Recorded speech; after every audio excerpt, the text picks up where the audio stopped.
Okay, ladies and gents, welcome to the live stream. In today's video, we are going to talk about the real reason, the truth behind why Trump wants Greenland and the Panama Canal. Now, as usual, I've read through all of the media on this, and there's a lot of nonsense going on. So, I've done a lot of in depth research, and I'm pretty sure I've got to the real truth and the root of exactly why he wants both of these locations. And what did he say? He wants to make Greenland great again. This is the slogan, and we'll get to the hats a little bit later. But this is what we're going to talk about. And actually, it all leads back to China. Yes, this all leads back to China. And as part of my research as well, I was reading this today, and I really feel as though I've got a good insight into the mind of Trump and what he's trying to achieve with a lot of this as well. So let's get into it all then. So what happened then? Well, he actually said he won't rule out military force for either Greenland or the Panama Canal. Now, obviously, this has made mainstream media go absolute into meltdown mode. We'll talk about what the EU has said as well. This is getting crazy. But he actually said on his press conference, we need them for economic security. He also said, well, there's a lot of things he said, but people really don't even know if Denmark has any legal right to Greenland. But if they do, they should give it up because we need it more than they do for national security. Panama, then, the Panama Canal claims refuted, apparently. Mainstream media is saying that the Panama Canal claims have been refuted as misinformation by Trump. They say, as usual. Well, I did my own research on this. We'll do the Panama Canal quickly and we'll focus on Greenland. Trump is actually correct on what he said, and what he said is about China controlling the Panama Canal. Now, obviously, they don't, it's controlled by Panama, but I did the research and there aren't specific ports within the canal, but there's one port of Balboa on the Pacific Ocean side, and then there's the port of Cristobal on the Atlantic Ocean side, right? So you got these two main ports. These ports are both owned by Hutchinson Ports Holdings, HPH, and they are a Hong Kong company. So, yeah, the Chinese government doesn't own the Panama Canal, but it does via, again, they don't own it, but they're Hong Kong companies, so you know what that means right away, that owns either side of the Panama Canal. So there is a little bit of truth in that, what he's saying that the US has lost control, or it would lose control if there was ever sort of any crazy situations that took place. And also, just remember, Panama doesn't have any defenses. It doesn't have any military. So, just saying there. But let's get back to Greenland then. Um, Trump then he's making another attempt. He wants to purchase it. If you remember back to 2019, he talked about purchasing it then for security. I mean, the backlash is unbelievable at the moment. Let's see what came out of, where is it? Out of Europe. We'll come on to that in a moment then.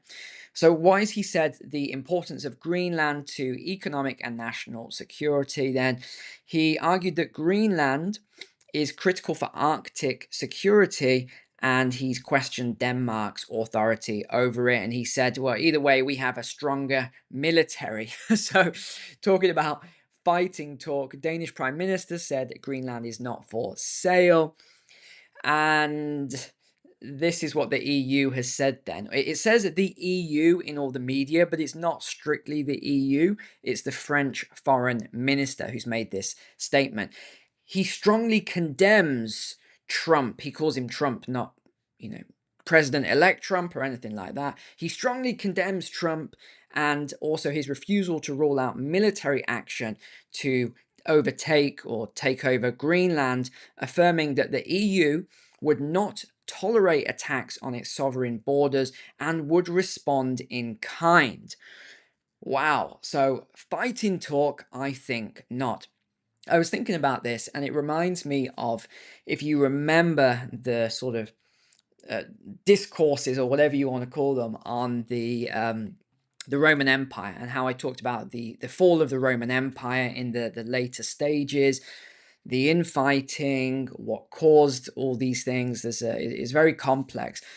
But what he's talking about there is crazy talk. He's talking about, well, if the US invades Greenland with the military, that the EU would somehow get involved and respond in kind.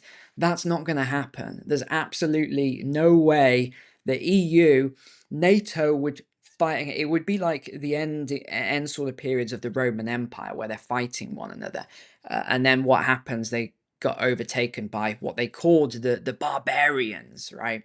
All the tribes of the time, where the Roman Empire just became nothing. So that wouldn't happen because they're so fixated on Russia and what they're calling the axis of evil, which is a ridiculous slogan, or name, or whatever you want to call it. So that is who's that? Is Russia, China, Iran, North Korea, right? It would be like handing it to them on a silver platter. So some of these people are just mad, crazy talk right away. So let's get back into this bit then. He also, oh yeah, the retaliation. The Danish king then says that he's changed his coat of arms to affirm, that he owns and he controls the island. So he says he's added the polar bear and ramp. Well, not really. It was already on there. So he's just taken it from this half a square here, and giving them 1 square each. So not exactly, but okay. We'll run with that one a little bit there. Let's continue on, because this is just wild to me. So under a 2009 agreement with Denmark, Greenland can actually declare independence only after a successful referendum. And Trump's offer, where is it here? He's actually offered the people of, or Trump Jr. has actually offered the people of Greenland to come under the United States. The EU is furious about this. They are sort of drafting some sort of response. Denmark is furious. The King of Denmark is furious. Everybody seems to be pretty annoyed about this. Greenland's Prime Minister, meanwhile, is now drafting a new constitution and promoting infrastructure projects as steps towards self-determination. I think this has kind of backfired for Denmark, actually, because Greenland, which is the world's largest island, is about 60,000 in terms of the population. It's self-ruling with its own parliament, which came into force in 1979. So it's kind of backfired, I feel, on Denmark, with Copenhagen saying, well, we have all the control and we have the military and we defend it. Well, not exactly. There's an agreement in place. It's been in place for a long time, and that is that the US, because it has a military base there, has an agreement to defend, so that the defense of Greenland also comes under the US. So it's quite an empty threat, and I thought that was interesting, because as I was reading this today, he was talking about this sort of stuff, even though this book's written, I don't know, quite a long time ago. So it's really giving me an insight into his mindset and the way he thinks about things. It's just crazy how many years later this is the stuff he talked about there is he's doing now. But yeah, he sent his son then, Trump Jr., and it was quite funny, because when the press asked, why are you going there, he said he was going there strictly as a tourist. He took Charlie Kirk with him as a tourist. Strange. And then he said he refused to meet any government officials, and he only wanted to meet local people. He took some photos. He gave out MAGA hats, and he offered the residents there to join the US. And then later on, then this was when they returned back. There was a press conference at Mar-a-Lago, And Trump actually reiterated his plan to obtain Greenland and the Panama Canal. He said he said they will get very high tariffs and even military coercion if they on this is on Denmark. Okay, so this is military coercion on Denmark if it prevented the US from acquiring Greenland. Wow, this is getting serious, guys. And as a result, then this is the latest. I mean, this is just going along. It's flowing. I'm trying to update this as we go. I was updating all my notes just before I went live on the stream. Greenland has now vowed independence from Denmark following Trump's offer to buy it. I mean, this is still ongoing. Hold on, here it is here. So they've now vowed this independence. So this is just come out. This is so interesting the way all of this is flowing at the moment. Okay, so let's get on to the real reasons that this is happening then. And then I'll talk about this military base that they found, or NASA found, that had been lost and all this sort of business. There's two main reasons that he wants Greenland. The Panama Canal is pretty obvious. It's all to do with resources and control of shipping. Okay, it's pretty straightforward. Greenland is a little more complex. So you've got two things. You've got the military aspect, and then you've got the natural resources. Greenland has got rare earth minerals like you wouldn't believe.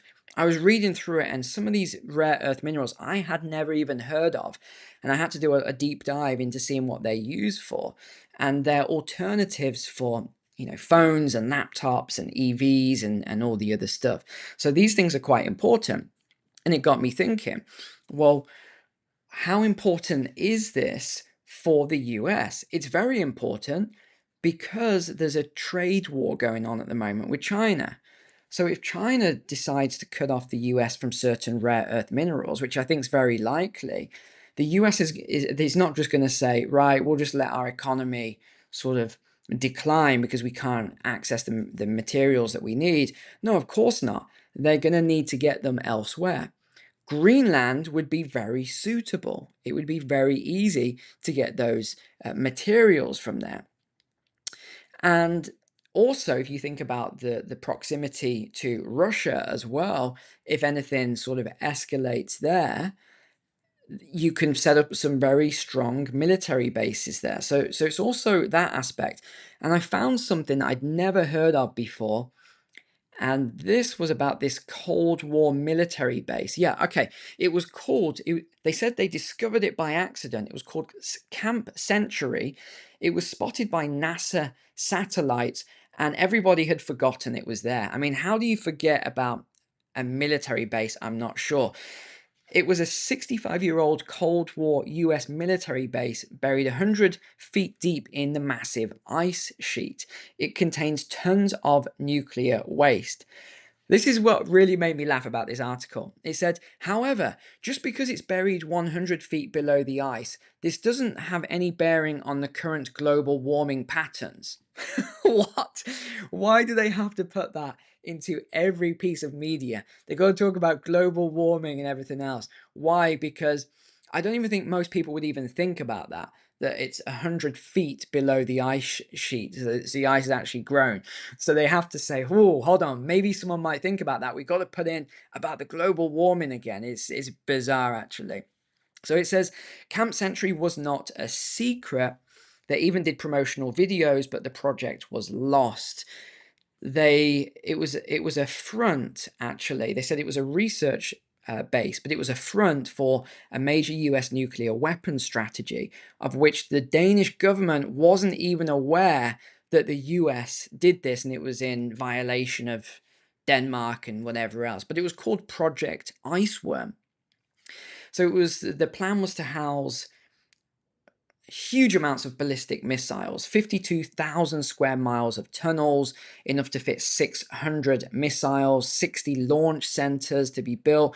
It was supposed to be manned by 11,000 soldiers living full-time under the ice. But I read through a lot of the documents and I can see why this never took off. It just isn't feasible. The amount of energy required was just immense. They would need, a small nuclear reactor or something like that. The sort of energy they needed to run this base underground.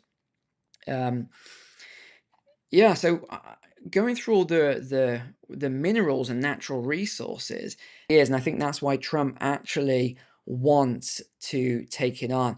And the other thing is, if you remember, he announced this $20 billion investment into US data centers. So you think about 20 billion into data centers. What does that also mean? You can't just think of the surface level, you've got to think deeper. It means the energy for that as well. What do you need for the energy? You're either going to need rare earth minerals in some aspects, but really you need uranium. We covered this on another video. Who is the biggest producer of uranium?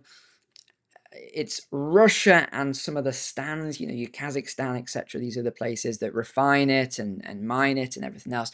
But who else? It's Greenland. So Greenland has loads and loads of uranium. So I think that is another reason he's probably going to start looking into nuclear in order to do all of this. So that is my theory on why he actually wants this. But another thing that made me laugh, he also said he's vowed to rename the Gulf of Mexico to the Gulf of America. random one there right at the end, but yeah, I think that is the truth. I think that is why he actually wants these two things, Greenland and Panama. The mainstream media is as usual talking absolute nonsense, calling it all misinformation. But I think that is the truth behind it. That is why he wants those Panama Canal and Greenland. Yeah. All right. Well, if you're not subscribed already, make sure you subscribe. And a lot of people keep leaving a comment saying, I've been unsubscribed. I had to resubscribe again. So just check that YouTube or whichever platform you're watching on, you haven't been unsubscribed. All right. Take care. God bless. See you next time.